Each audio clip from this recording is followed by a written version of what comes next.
3 районных отделения территориального управления Ошской, Джалабадской и Баткенской областей переселили здание нового офиса. В торжественном мероприятии приняли участие министр юстиции, сотрудники департамента пробации и представители местной власти. В поисках нового здания сотрудникам департамента помогли представители местного самоуправления. Капитальный ремонт помещений произвели и закупили оборудование при поддержке программы развития Всемирной международной организации. На реконструкцию 3 офисов выделено более 2 миллионов сомов. Такие условия дают широкие возможности для работы с клиентами, ведь для оказания помощи гражданам атмосфера играет одну из главных ролей. На данное время в территориальном управлении на учете состоят более 1800 граждан. Из них 80% проходят оценку личности. На них собирается вся информация и отправляется досудебный пробационный доклад. С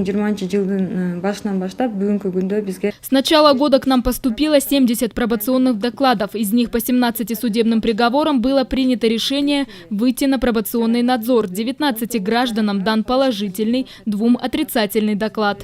Пробация – это не наказание, а испытание. Человеку не назначается тюремное заключение, отдается условный срок, в течение которого он может быть исправлен. Судья при получении дела направляет в орган пробации запрос о подготовке пробационного доклада. Это оценка личности обвиняемого, его социально-психологический портрет.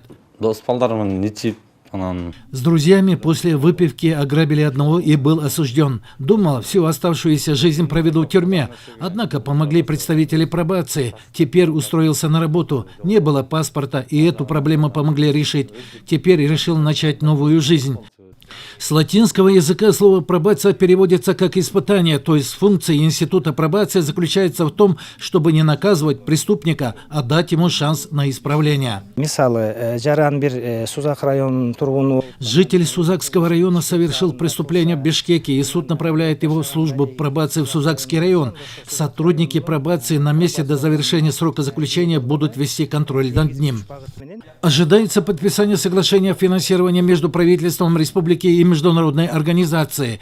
Одна часть средств будет направлена для создания единой системы пробации. 10 миллион евро был аргандай багаттар болот. Мы только начали реализовывать пилотный проект для автоматизации и цифровизации службы.